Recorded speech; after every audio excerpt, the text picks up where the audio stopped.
Hello my dear subscribers.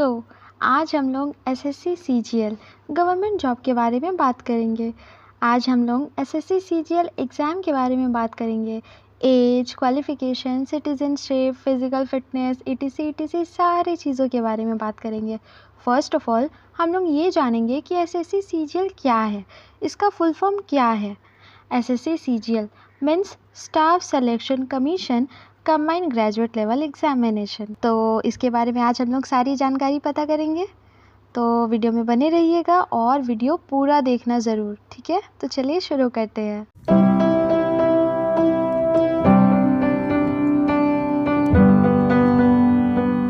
About the assessee CGL exam, ठीक है। ये एग्ज़ाम हर साल ग्रेजुएट लेवल के बेसिस पे होता है। ये एग्ज़ाम हमेशा 2 टीयर में होता है, फर्स्ट ईयर और सेकेंड ईयर। फर्स्ट ईयर में आप जब पास होंगे तभी आप सेकेंड ईयर में जा सकेंगे, ठीक है। सेकेंड ईयर के लिए आप तभी जा सकेंगे। और ऑफ कोर्स किसी भी यूनिवर्सिटी से, कॉलेज से आपका ग्रेजुएशन एटलीस्ट पास होना ज़रूरी है इस एग्ज़ाम के लिए, ठीक है। बहुत अच्छा खासा जॉब है, बहुत अच्छा खासा इसमें सैलरी भी है और काफ़ी अच्छा पोस्ट भी है। इसके बारे में हम लोग आगे जानेंगे, तब तक आप बने रहिएगा। Candidates who have a bachelor degree in any stream can apply for this exam given that they are within the age limit. Learn more about in SSC CGL notification 2025 release date and how to register in the below section, ठीक है। तो अब इसके बारे में आगे जानते हैं। SSC CGL requirements, ठीक है। Conduct body exam name of course SSC combined graduate level exam. Advertisement number to be notified, क्योंकि अभी तक लॉन्च नहीं हुआ है, नहीं निकला है इसका फॉर्म, डेट वगैरह। डेट निकल गया बट फॉर्म नहीं निकला है, तो इस वजह से बहुत सारा चीज़ टू बी नोटिफाइड है, ठीक है। कैटेगरी है government job. Notification release date 22 April. Application mode online. Registration dates 22 April to 21 April. 21 मई तक हम लोग अप्लाई कर सकते हैं, ठीक है।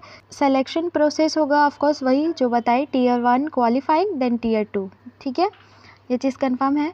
एग्ज़ाम मोड होगा online. Age limit 18 to 32 years तक आप लोग जितने भी हैं अप्लाई कर सकते हैं। 18 टू 32 ईयर्स वाले, 18 टू 32, ठीक है।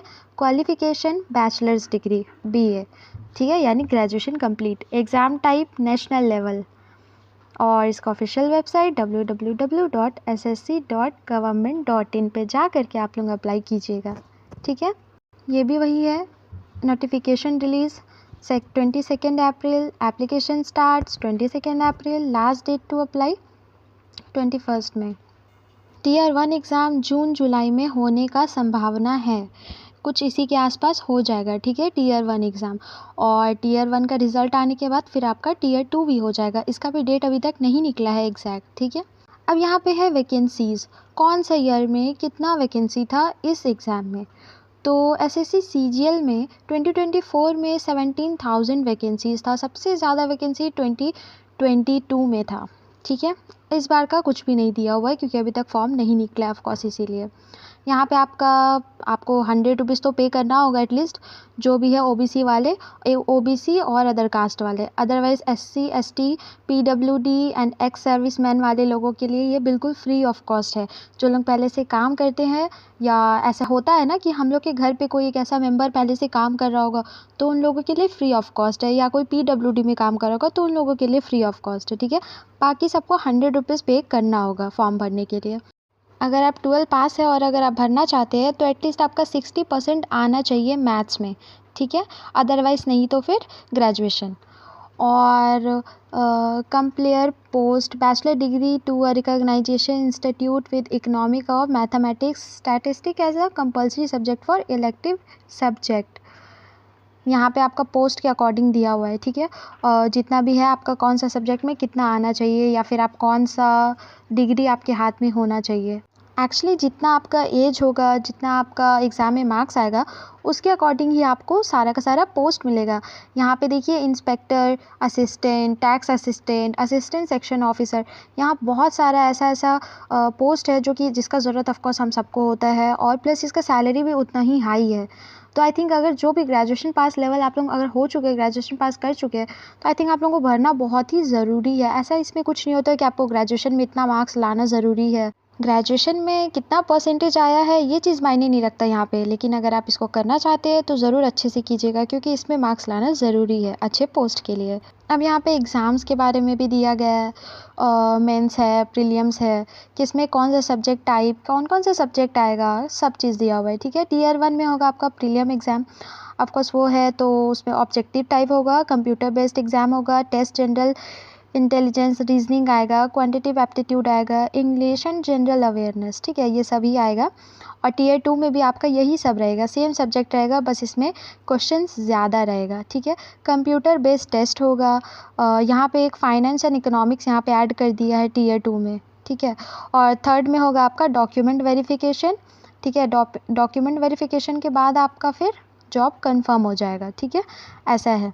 और बस आपको टीयर 2 निकालना है। टीयर 2 में थोड़े ज़्यादा मार्क्स रहता है, ज़्यादा क्वेश्चंस रहता है, लेकिन सब एमसीक्यूज़ रहता है। टीयर 1 में भी एमसीक्यूज़ रहता है, टीयर 2 में भी एमसीक्यूज़ रहता है। बस आपको अच्छे से टाइपिंग, स्पेशली टाइपिंग आपको सीखना होगा, क्योंकि एटलीस्ट थोड़ा सा कंप्यूटर का नॉलेज, बेसिक नॉलेज तो होना ही चाहिए, क्योंकि इसमें कंप्यूटर का भी काम होता है ज़्यादा तक, और इसलिए कंप्यूटर का पूरा नॉलेज आप रखिएगा, इतना कि आप वहाँ पे जाकर के आपको कुछ कन्फ्यूज़न ना हो। ठीक है, और आपको एग्ज़ाम भी कंप्यूटर बेस्ड ही होगा, तो ऑफ कोर्स आपको कंप्यूटर थोड़ा सीखना होगा। बस बाकी तो सब नॉर्मल सब्जेक्ट्स हैं, जनरल अवेयरनेस हुआ, क्वांटिटेटिव एप्टीट्यूड हुआ, ये सब दोनों में ही आएगा। लास्ट में बस टीयर 2 में 2 सब्जेक्ट एक्स्ट्रा ऐड होता है, फाइनेंस एंड इकोनॉमिक्स। ठीक है, बस इसको आप थोड़ा ध्यान रखिएगा, बाकी तो सब चीज़ ठीक ही है। और आप चाहे तो इंग्लिश में भी एग्ज़ाम दे सकते हैं, हिंदी में भी दे सकते हैं। ठीक है, और बहुत नॉर्मल सा यहाँ पे देखिए, यहाँ पे आपका सैलरी के बारे में दिया हुआ है। जिस लेवल में आप जाएंगे, जिस पोस्ट में आपको दिया जाएगा, उस पोस्ट के अकॉर्डिंग आपका सैलरी होगा। जितना हायर पोस्ट उतना हायर सैलरी, जितना अच्छा मार्क्स उतना हायर पोस्ट, ऑफ कोर्स। और देखिए यहाँ पे देखिए 44,000 सबसे हायर पोस्ट का सैलरी है स्टार्टिंग, एंड ये 1 लाख तक जा सकता है, 1,42,000 तक। ठीक है, जा सकता है। और उससे थोड़े से नीचे वाले लोगों के लिए 35,000 तक यहाँ सैलरी स्टार्टिंग है, और सबसे लास्ट जो आएंगे उनके लिए 29,000 से स्टार्टिंग सैलरी है। तो स्टार्टिंग सैलरी जब इतना अच्छा है, और अगर आप अच्छे से काम करेंगे तो आई एम श्योर कि बढ़ेगा तो बढ़ेगा ही, ऑफ कोर्स। लेकिन स्टार्टिंग जो इसका सैलरी है वो बहुत अच्छा है, तो अप्लाई करना मस्ट है। तो आप लोग ज़रूर अप्लाई कीजिएगा। इसके बारे में हर एक इन्फॉर्मेशन इस चैनल पे आती रहेगा, जैसे जैसे जब जब निकलेगा, जो जो डेट पे निकलेगा, एकदम उसी डेट पे वीडियोस आएंगे। थोड़ा इंतज़ार कीजिए, और जैसे जैसे वीडियोस आएगा वैसे वैसे आप देखते जाइएगा, तो आपको सब समझ आएगा। ओके, तब तक के लिए like, subscribe and share. Bye.